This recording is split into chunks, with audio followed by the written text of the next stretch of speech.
Everybody sing hallelujah. Everybody praise his name. Everybody sing hallelujah. Praise his name. A reading from the Holy Gospel according to Matthew.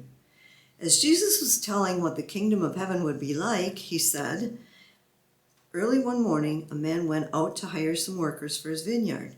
After he had agreed to pay them the usual amount of a day's work, he sent them off to his vineyard. About 9 that morning, the man saw some other people standing in the market with nothing to do. He said he would pay them what was fair if they would work in his vineyard, so they went. At noon, and again about 3 in the afternoon, he returned to the market, and each time he made the same agreement with others who were loafing around with nothing to do. Finally, about 5 in the afternoon, the man went back and found some others standing there. He asked them, 'Why have you been standing here all day long, doing nothing?' 'Because no one has hired us,' they answered. Then he told them to go to work in his vineyard. That evening, the owner of the vineyard told the man in charge of the workers to call them in and give them their money. He also told the man to begin with the ones who were hired last. When the workers arrived, the ones who had been hired at 5 in the afternoon were given a full day's pay. The workers who had been hired first thought they would be given more than the others. But when they were given the same, they began complaining to the owner of the vineyard. They said, 'The ones who were hired last worked here for only 1 hour, but you paid them the same that you did us.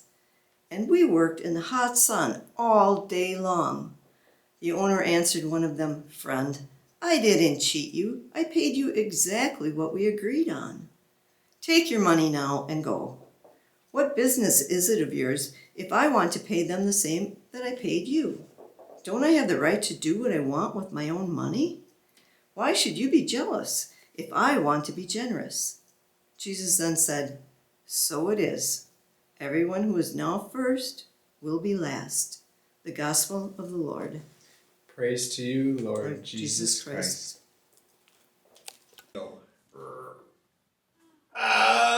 Yeah, it's coming.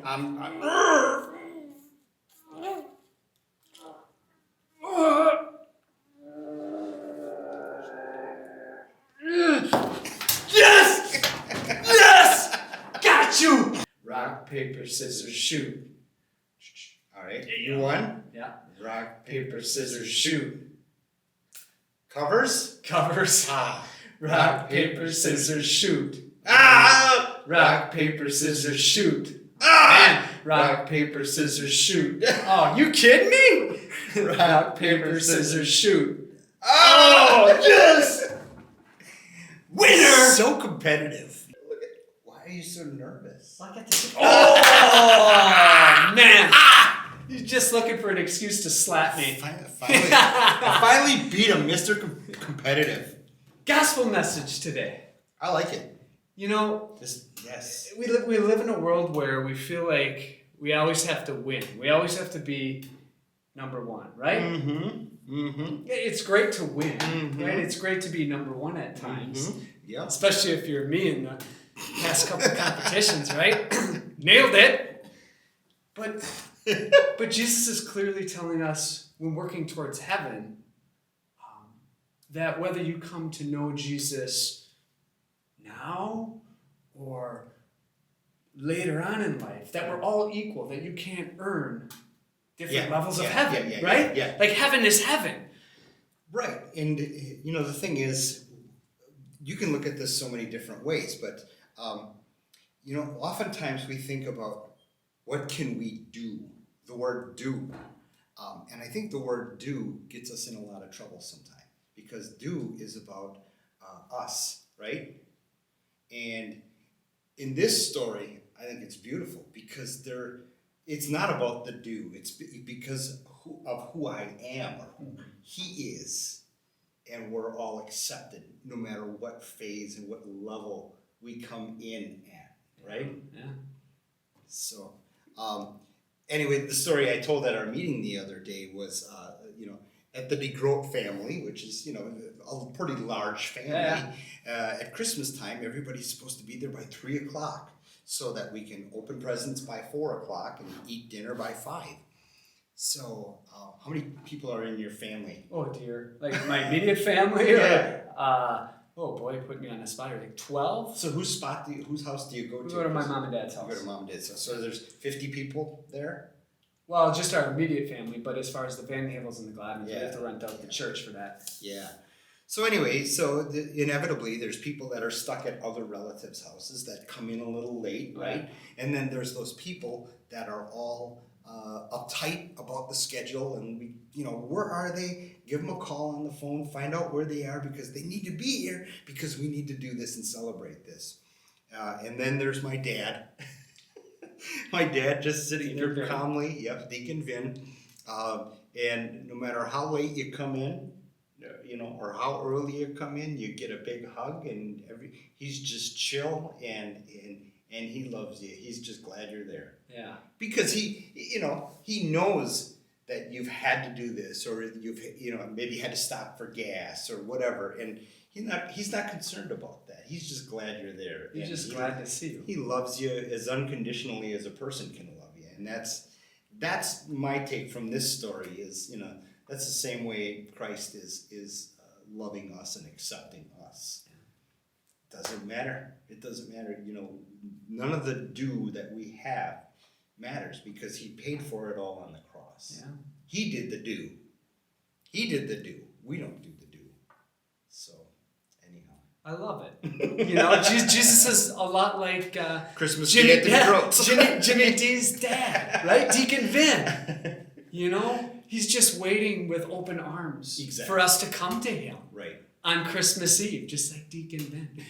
As you were talking, and as Deb was reading our gospel, I was thinking about, there was a line in there that said, why are you, towards the end, when the laborers were getting paid for working on the vineyard, Jesus is telling a parable, a story. And when they were getting their pay, everybody received the same pay, right? Mm-hmm, right. Whether you were there all day working or you were there for just 1 hour. And those that were working all day were upset, and rightfully so, right? I would be right there with them. Wait, I went to church more than that person. Yeah. Or I helped the needy, or I did this. Yeah. I Right. played piano. I'm the music director at St. John for, how long, right? Exactly. Right? Yeah. That's all the do. Yeah. and there's a line then after that, after a few of them grumble and say, well, you're paying the ones that were only here for 1 hour the same. Mm-hmm. And Jesus in the parable says, why are you mad at me? Because I'm so generous. Mm-hmm. And that stood out to me. It's like, well, what does it mean to be generous, right? Like, if I'm going to be generous to you or to anybody else, it means that I'm giving of myself with no strings attached. No strings attached, right. And right. that's what Jesus... Exactly. That's what you're saying about your dad. You're right. That's what Jesus is clearly saying. He's saying, I am a generous giver as your God with no strings attached. Just come to me. Right. Exactly. Now, kids, Jimmy D and I will also tell you, though, that having a personal relationship with Jesus Christ right now, starting early in your life, is going to pay off so much and help you so much throughout your life, right? That we shouldn't wait. No. Right? No, don't wait for it, of course. Go and get the love. Yeah, go get the love. It's there, Go right? If you knew that Dad was sitting there waiting for you with open arms to hug you and love you in the same... Why wouldn't you? Why wouldn't you go to it? Exactly. Right? So Jesus is there. He's waiting for each and every one of us, arms wide open, for us to come to him. He's a generous giver, and he loves you more than you